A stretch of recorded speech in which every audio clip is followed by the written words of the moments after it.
2025년 1월에 공백이가 읽은 8권의 책 그리고 4권의 스페셜 픽 도서 지금부터 바로 살펴보겠습니다.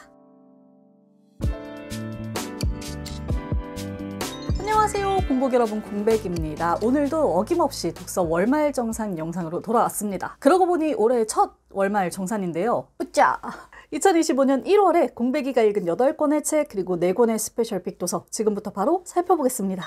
네, 처음으로 소개할 책은 한국 장편소설입니다. 책의 제목은 247의 모든 것, 김희선 작가님 책이고요. 이 책 이번 달 저의 첫 번째 스페셜픽 도서입니다. 이 책은 여러모로 굉장히 독특했고 또 묵직했던 책이었습니다. 내용은 이래요. 가까운 미래에 세상은 무척 혼란스럽습니다. 왜냐하면 인간에게 치명적인 바이러스가 계속 반복적으로 찾아오기 때문인데요. 이것 때문에 세계 질병통제센터가 세워지고 모든 사람들이 감염병에 굉장히 날카롭게 날이 서 있는 상태예요. 자, 이 와중에 아주 치명적인 변종 바이러스의 슈퍼 전파자이자 인류 최후의 숙주인 247이 우주정거장으로 추방되었다가 사망했다는 소식이 들려옵니다. 왜 우리 팬데믹 때 생각해보면 몇 번 확진자 이렇게 불렀잖아요. 247도 그런 번호인데요. 이 사람의 원래 이름은 김홍석이에요. 이 김홍석이 슈퍼 전파자로서 너무 위험하니까 아예 지구를 떠나서 버려진 우주정거장에 따로 격리되어 있었던 거죠. 그리고 거기서 죽은 거고요. 이 소설은 여러 사람의 목소리를 빌려서 이 247, 김홍석에 대한 이야기를 조각조각 들려줍니다. 어떤 사람들은 이 247이 어렸을 때부터 좀 심상치가 않았다. 인류를 증오했기 때문에 인류의 치명적인 바이러스를 일부러 퍼뜨린 거다. 이렇게 말하기도 하고요. 어떤 이들은 그렇지 않다. 이 사람 되게 착한 사람이었다. 말하기도 하고 어떤 이들은 심지어 247을 신으로 숭배하기까지 합니다. 소설은 여러 개의 짧은 장으로 구성이 되어 있는데요. 이 장 하나하나들이 247의 삶을 여기저기서 맞춰보는 식으로 쓰여진 거죠. 과연 이 247이 정말로 어떤 사람이었는가? 질병과 감염, 시스템, 공중보건에 대한 정말 진실이 무엇인가? 소설은 이런 것들을 무척 유니크하고 속도감 있는 문체로 털어놓습니다. 저는 김희선 작가님 작품 단행본으로는 처음 읽는데 되게 박력이 있었어요. 무엇보다 이 소설에는 팬데믹을 겪어온 우리들이 공감할 만한 문제가 진짜 많아요. 우리가 그때 당시에 겪었던 모든 그 불편함, 기이함들 이런 것들이 몇 배로 증가되어 있는 상황이거든요. 예컨대 타인은 곧 악이고 위험분자고 병에 걸린 사람은 무책임하게 돌아다니다가 타인을 해하는 악인이고 병을 통제하기 위해서 국가의 시스템을 전적으로 존중하는 한편 그 사이에 개인과 자유가 언제든지 희생될 수 있고 바이러스라는 단어 하나로 사람을 완전히 이 세계로부터 격리시킬 수 있고 이런 상황들, 우리가 너무나 알 것 같은 이 상황들, 이게 극단적으로 책에서 보여지니까 되게 묵시록 같다, 좀 무섭다라는 생각이 들었어요. 이 소설은 처음부터 끝까지 독자의 시선을 쭉 빨아들이는 책인데요. 특히 이제 엔딩으로 가면 정말 충격의 충격이거든요. 그래서 마지막까지 집중해서 읽어보시면 좋겠습니다.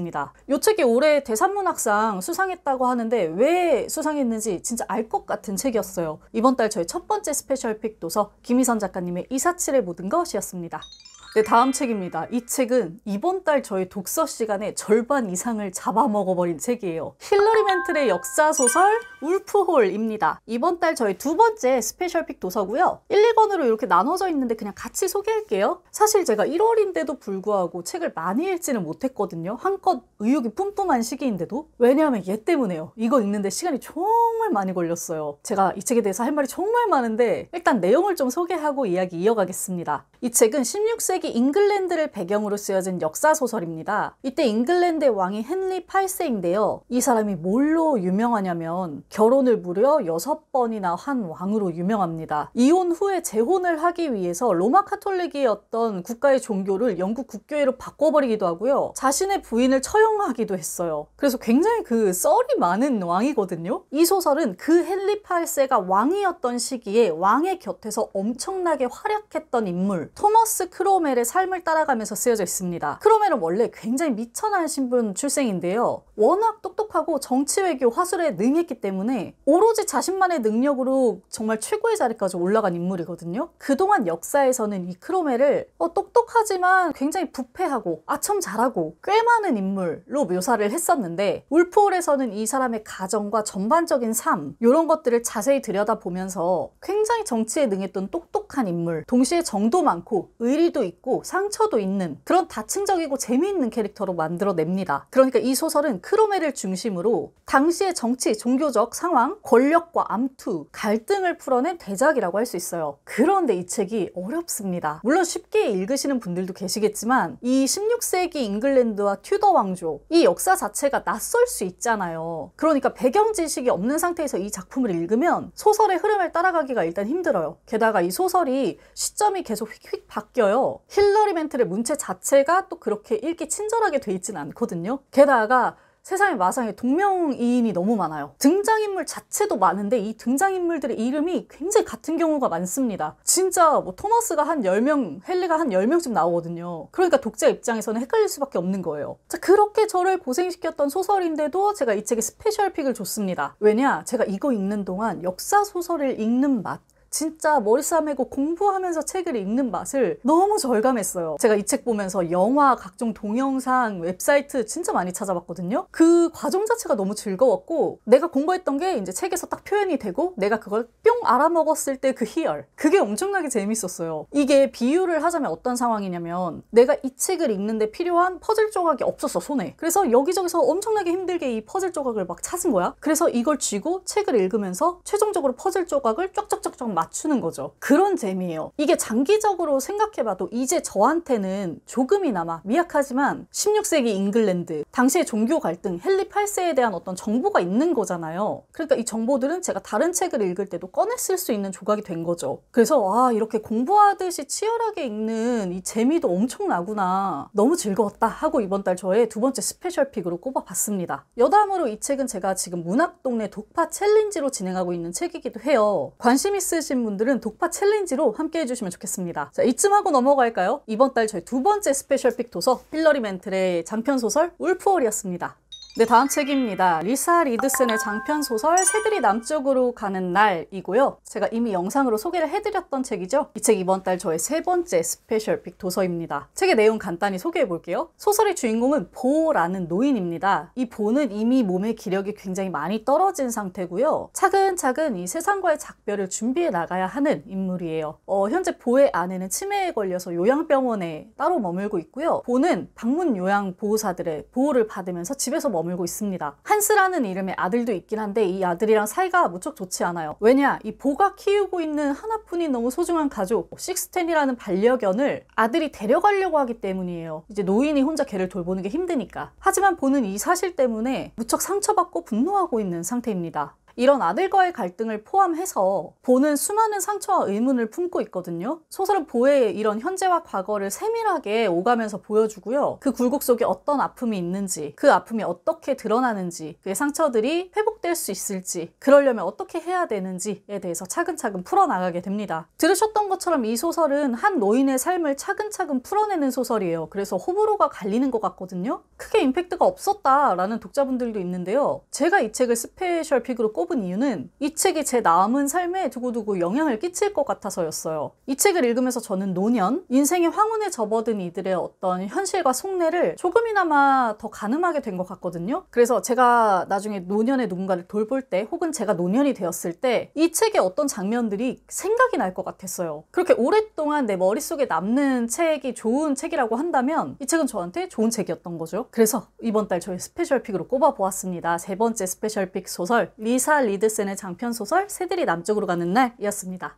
네, 다음 책도 소설이고요. 이번 달 저의 네 번째 스페셜 픽 도서입니다. 이번 달에 스페셜 픽이 이렇게 다 몰려있네요. 어떤 책이냐? 스콧 알렉산더 하워드의 장편소설 시간의 계곡입니다. 이 책이 스페셜 픽이 된 이유, 읽는 동안 너무 재밌었기 때문입니다. 내용이 이래요. 소설 속에는 똑같은 모양으로 생긴 마을들이 등장합니다. 산과 계곡을 넘어서 서쪽 마을로 가면 20년 전의 과거고요. 동쪽 마을로 가면 20년 후의 미래예요. 마을끼리의 이동은 엄격하게 금지됩니다. 왜냐면 현실과 과거, 미래가 뒤섞일 수 있기 때문에. 다만 일시적인 경우에만 이 이동을 허락하는데요. 사랑하는 사람을 잃었을 때 슬픔이 너무 클 경우 이 마음을 잠시 위로받기 위해서만 다른 마을로 잠시 갈 수가 있어요. 자, 이렇게 흥미진진한 세계관 아래 주인공은 오딜이라는 소녀입니다. 이 친구는 자문관이 되기 위한 시험을 치르고 있는데요. 자문관이 뭐냐? 이 자문관이라는 건 사람들 간의 마을 이동을 허락할 것이냐 말 것이냐를 결정하는 공무원 같은 겁니다. 자, 오딜은 이 시험을 열심히 치르는 중에 미래에서 온 방문객을 마주치게 돼요. 근데 이 사람들이 누구냐? 오딜이 너무나 사랑하는 친구 에드메의 부모님입니다. 이 얘기인 즉슨 머지않은 미래에 에드메가 죽게 된다는 거죠. 자, 이 이후에 오딜의 삶이 어떻게 흘러가는지 소설이 너무 재미있게 그려내고 있어요. 평행 세계를 다루는 소설들이 참 많은데 이 소설은 너무 복잡하지도 않고요. 뭔가 굉장히 또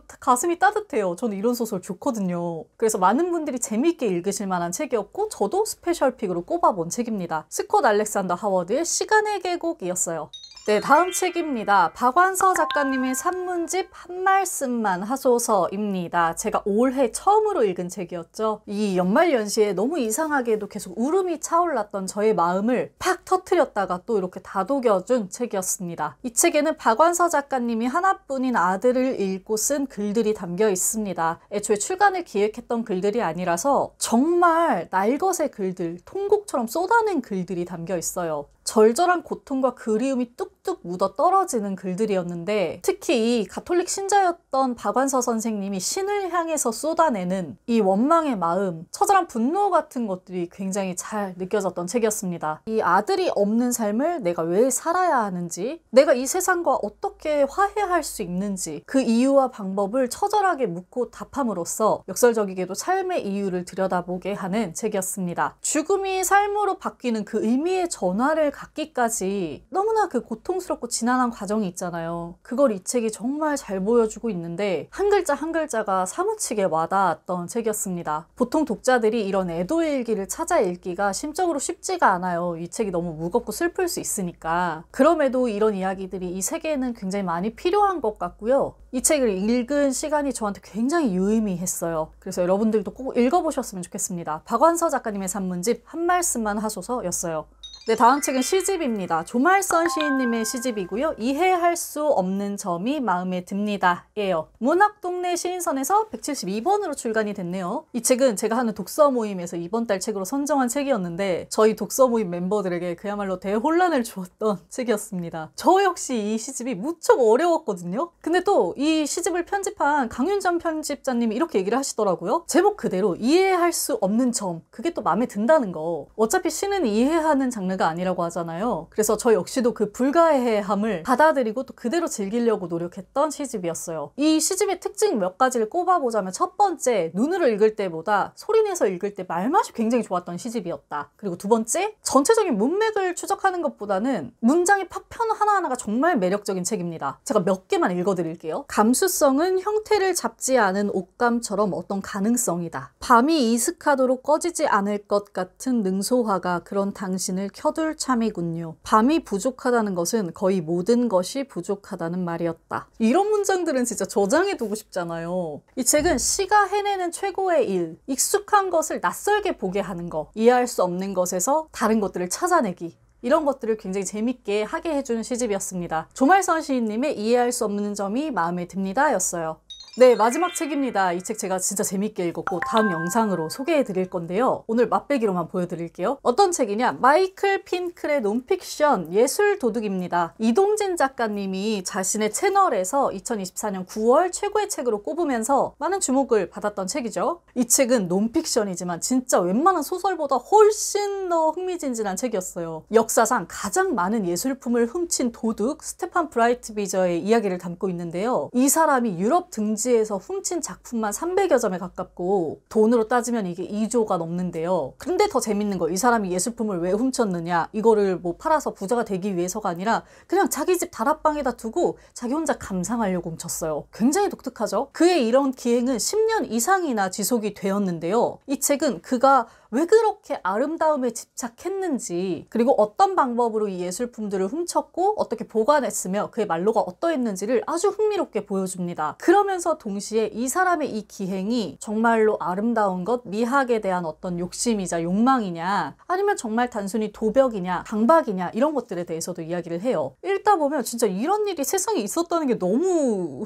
놀랍고 재밌거든요. 그리고 동시에 미학과 윤리에 대한 어떤 딜레마적인 부분들도 생각을 해볼 수가 있어서 독자에게 굉장히 다양한 방면으로 재미를 주는 책이었습니다. 요거는 내용을 좀 자세하게 소개해 드릴 거라서 이 정도만 하고 넘어갈게요. 마이클 핑클의 책 예술도둑이었습니다. 자, 이렇게 공백이가 2025년 1월에 읽은 8권의 책 소개해봤습니다. 어떠셨나요? 이 중에서 여러분들의 구미를 자극했을 책이 있길 바라봅니다. 그리고 또 재미있게 읽으셨던 책 있으면 후기도 남겨주세요. 자, 그러면 저는 물러가겠습니다. 오늘도 시청해주신 여러분 감사드려요. 멋지게 책 읽는 시간 되세요. 공백의 책단장이었습니다. 안녕.